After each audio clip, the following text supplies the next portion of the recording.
That's fine.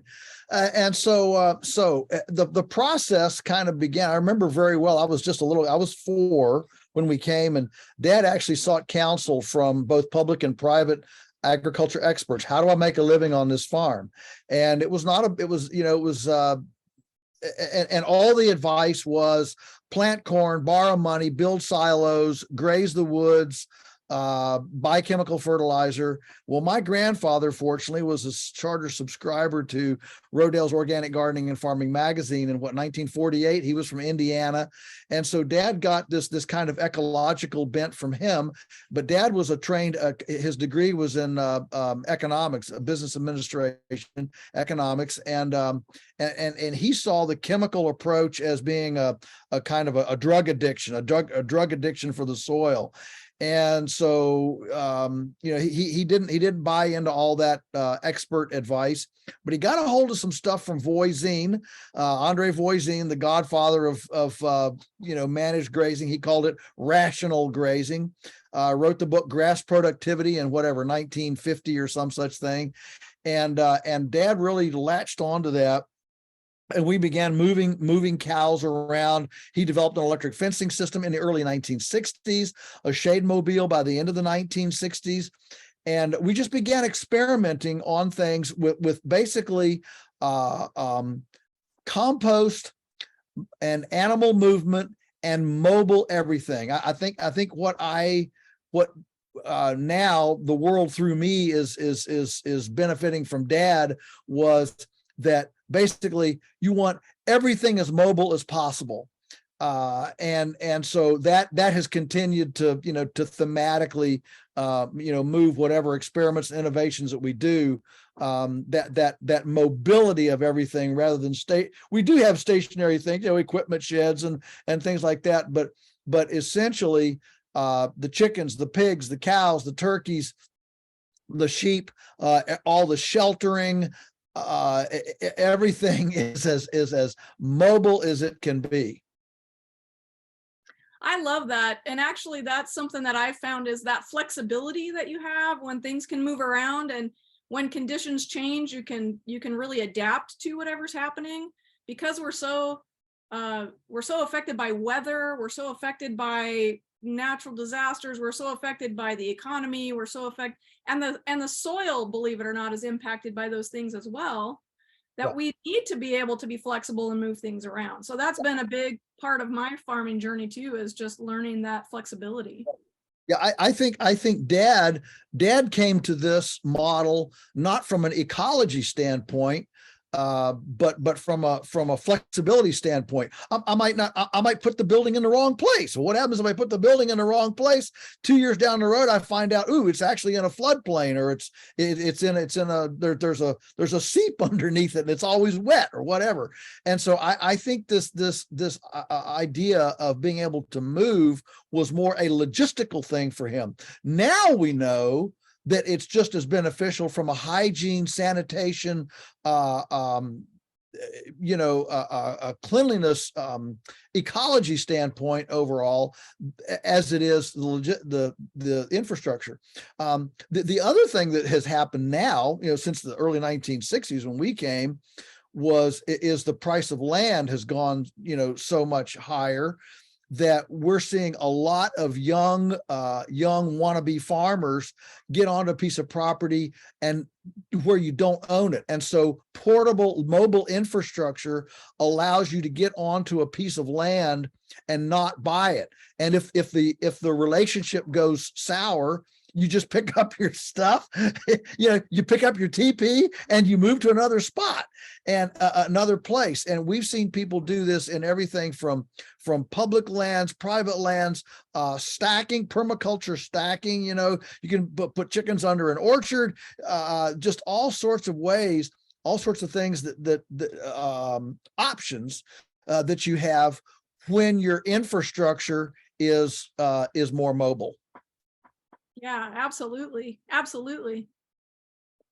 So what I proposed when I asked Joel to speak was to speak about how his farm was set up in the first place, and then what changes he made and how he decided what to change. So basically what you're telling me, Joel, is that you just change was it.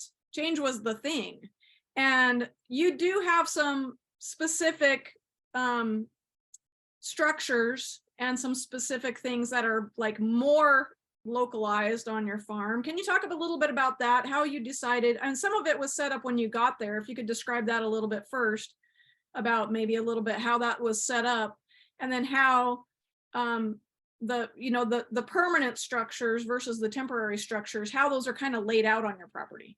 Yeah. So, so when we came here, like I said, it was a gullied rock pile, and there was one little pole barn and one equipment shed, and a little 1947 gray and red tractor came with the, came with the farm, and a converted horse-drawn hay rake, and stuff, and so we started in, and so I would say that basically the first decade when we were here, from let's say 61 to 71. So I was a kid, and so by 71 I was 14, so I'm a teenager now. But that first decade was primarily we reforested about 60 acres on steep hillsides and places that that should have never been opened in the first place. So the first decade was all about conservation. How do we get the erosion? We wanted to arrest the erosion. There was still active erosion going on. Well, the first thing you have to do is stop the negative. And then along with that, we began experimenting with these, with these different things.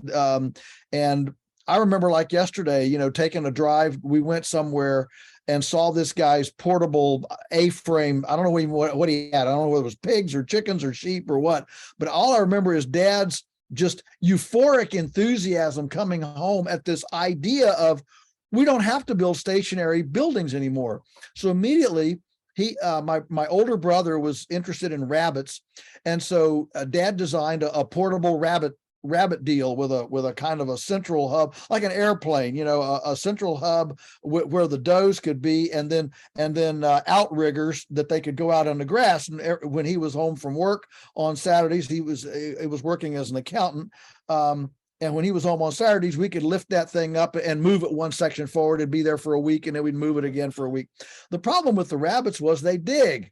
And we did everything possible to make them, to keep them in, but they would dig. And of course, a rabbit's not like a chicken. You can't just chase a rabbit down and catch it. A rabbit goes under things, digs under things.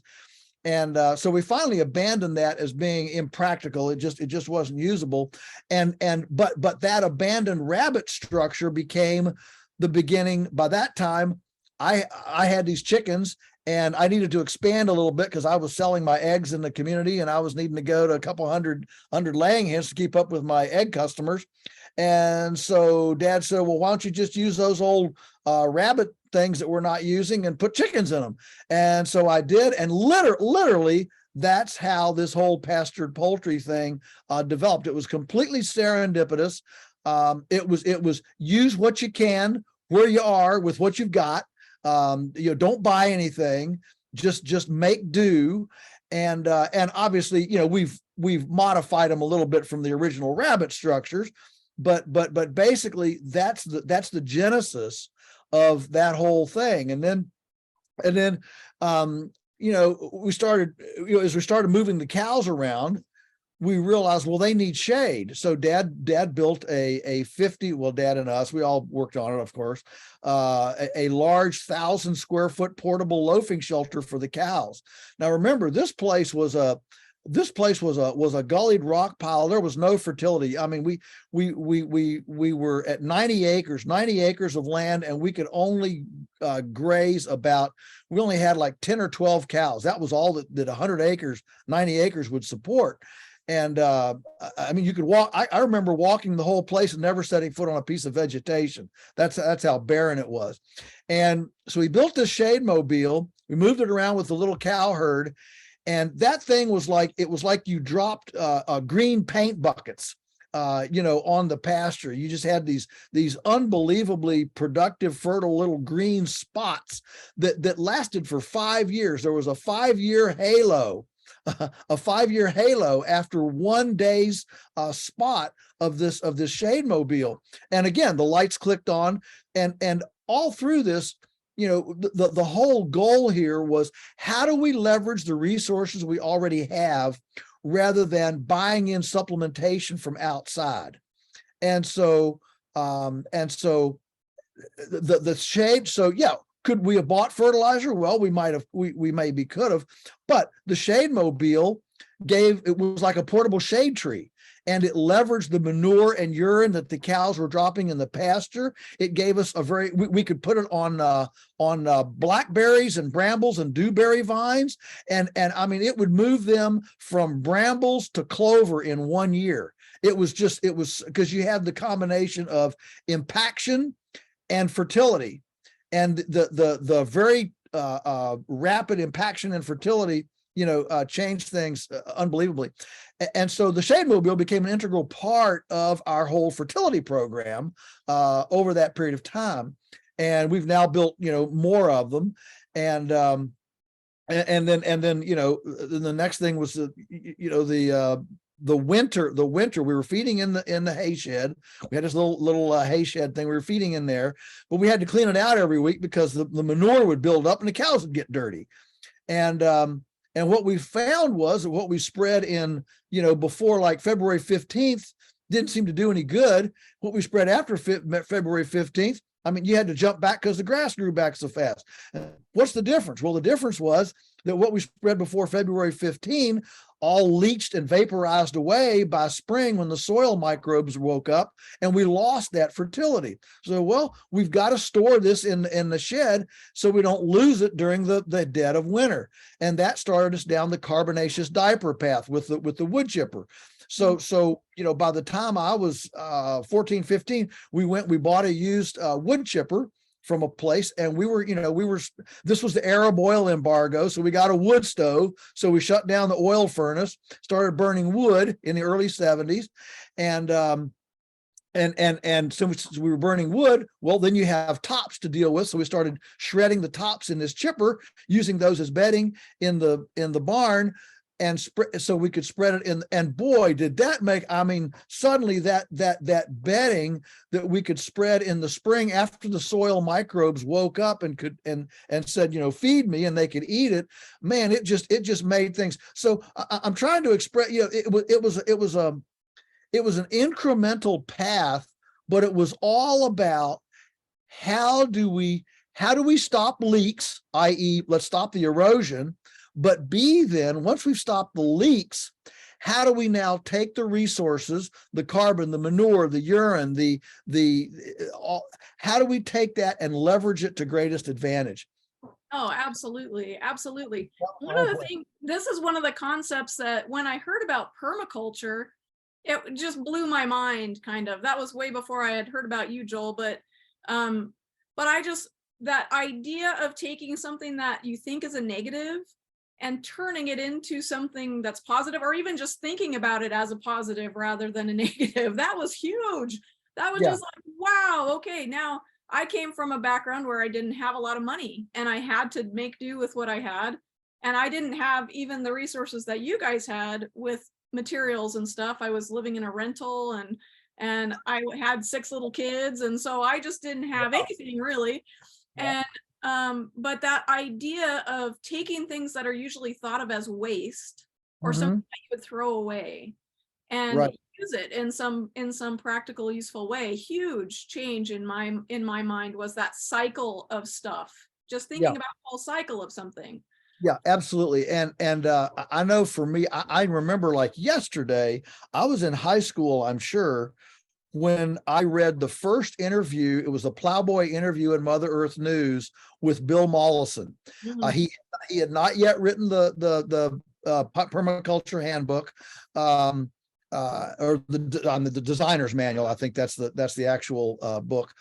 He had not yet written it. He was a young guy. He just kind of developed this. He and Dave Holmgren had developed this concept of permaculture, and it so resonated with me. I still remember those 6 principles of permaculture. And so well, I've never taken a certified educator permaculture course. I've been an adjunct teacher in many of them, but I've not. But we really bought into that whole concept. And today on our farm, I know we're going to be out of time here soon, but on our farm today, probably our biggest, if you visited today, the biggest unknown asset on our farm today is 10 miles of gravity-fed buried water line that we've gone up. So people look at our terrain and say, how do you farm in this difficult terrain, rolling hills and stuff? It's not flat like, good agriculture land. But one of the beauties of living on the edge of a mountain is we have elevation. And so we've gone up and excavated ponds, a labyrinth, actually, a ladder of ponds. They're not big, but there are many small ones rather than one great big lake, because we've got those. You can't build a great big lake in the mountains. You don't have any elevation, or you don't have flat ground. And so anyway, we've built this group, and that gravity feeds this water. So we have 70-pound pressure water, which is like a fire hose, over the entire farm, with no pumps, no electricity, no nothing. If the power goes off, if a tornado, it doesn't matter what happens, that water just keeps on flowing as long as gravity works. And so we have this nice, clean, gravity-fed water that from our watershed. So we know there's no chemicals in it. We know there's no junk in it. And that's very much using elevation, which a lot of people would say, man, this elevation is a pain, but you turn that into an asset because you have gravity and you can flow stuff. So that's another increment. We didn't put that in until after Dad passed away. But we've just added a mile a year, and eventually you get a whole network of great gravity-fed water. I am so jealous. I live in the West where there's no water. I live in Washington State where there is actually some water, but you can't use it. The regulations are so tight that even the water that falls from the sky is owned by the state. So that's just exciting. And I just love that idea. I actually got the permaculture newsletter for a while. And I think it was back in the early 90s, I was reading that, and there was an article about a man who he was a member of an African tribe, and he was kicked out of his tribe. And they were in a really drought-stricken, horribly dry area in Africa. And he decided that he was just going to start digging holes. And he had he went out in the boonies and found a piece of property, and it had some slope to it. And he just started digging little holes and replanting trees into those holes. And he had this whole elaborate, over time, it took him years and years, but over time, he was the wealthiest person in the whole tribe, because then they had kicked him out, hoping he would die, but he showed them.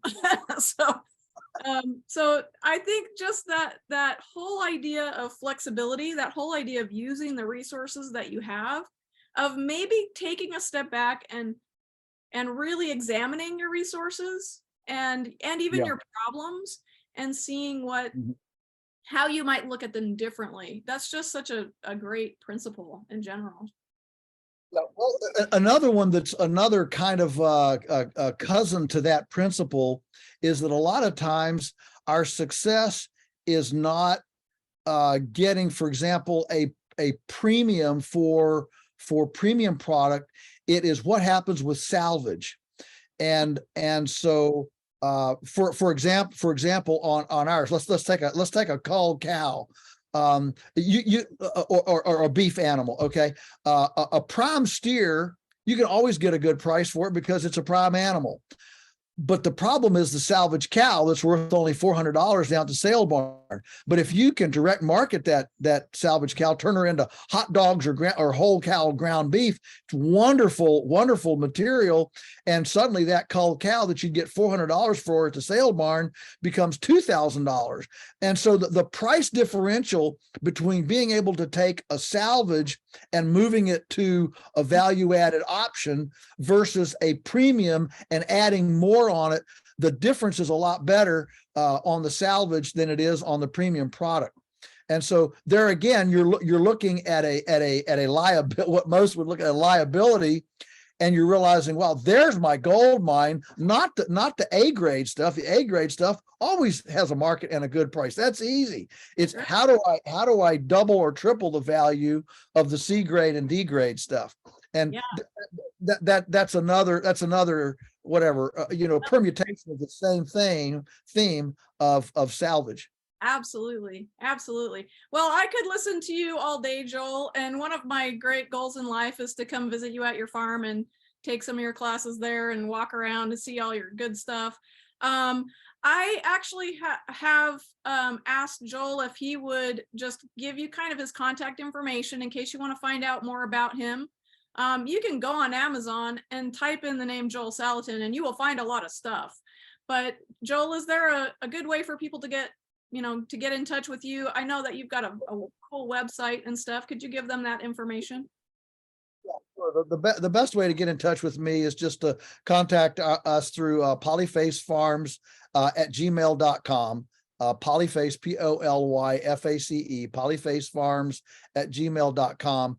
And that goes into our Wendy. Wendy is our everything. And so she sends all those emails out to the appropriate, team member that needs to get those emails. So that's the easiest way to contact me. And I have to give kudos to Wendy because she's awesome. I've been working with her a little bit, setting this up, and she's just amazing. So good for you for hiring her. Thank you so much, Joel. It's been great having you. You're welcome to hang around and listen to everybody else and see what else is going on here. But there is a question for you in the chat. Rose Patton asks, does Joel have a favorite book of his regarding beef, cattle, and pasture farming? Joel probably won't recommend his own book, but Salad Bar Beef was my favorite of all those. But go ahead, Joel. Yes, Salad Bar Beef, that's the one I wrote. But if you're looking for another one, probably Voisine's Grass Productivity is probably still as good as they come.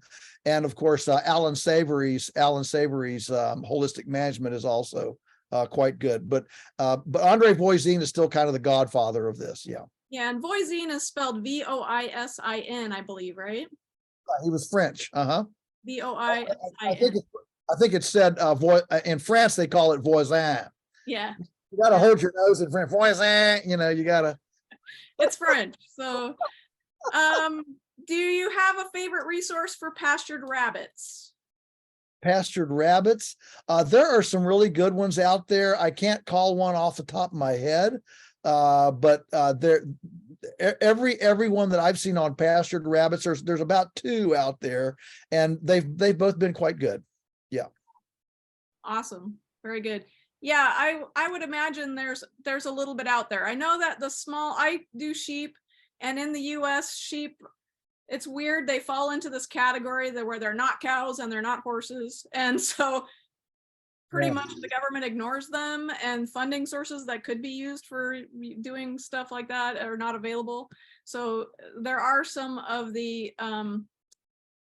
those resources that are like species specific for livestock, but I'm sure that you've got some. Actually, Danielle, I think you've probably got some local folks who are doing that, and I would actually look on Facebook and find your local folks and ask them that question, because I know that I used to work for the conservation district, and I used to know a lot of farmers in my area, and I would actually know who was doing rabbits, or I'd go to the fair and find out who's showing rabbits and talk to those folks and see what their resources were. That's a good way to get those as well. Well, thank you so much, Joel. Appreciate your time so much. And I will be chatting with you later because I hope All to right. do a nice gift for the speakers today because they're so generous in giving their time and talking with you folks. And I get all the benefit of hearing from them too, which is sort of like hanging out with my heroes. So Yeah, I cool. will see you later. Well, thank you, Terry. Thank Thank you you. all. It's great. I'm going to take just a short break. I'm going to pause. My recordings can't be too big. So, so I'm going to stop the recording and then start it again so that that works. I'm playing my own techie in the background here. And then Kate, were you next? I can't remember my list. I'll unmute you. Oh, I can't. You have to unmute yourself. Maybe I turned that off. Hold on a minute. Okay, now you can unmute yourself. All right, can you hear me? Okay, hold on just a minute. Let me stop the recording and start it again. Sure.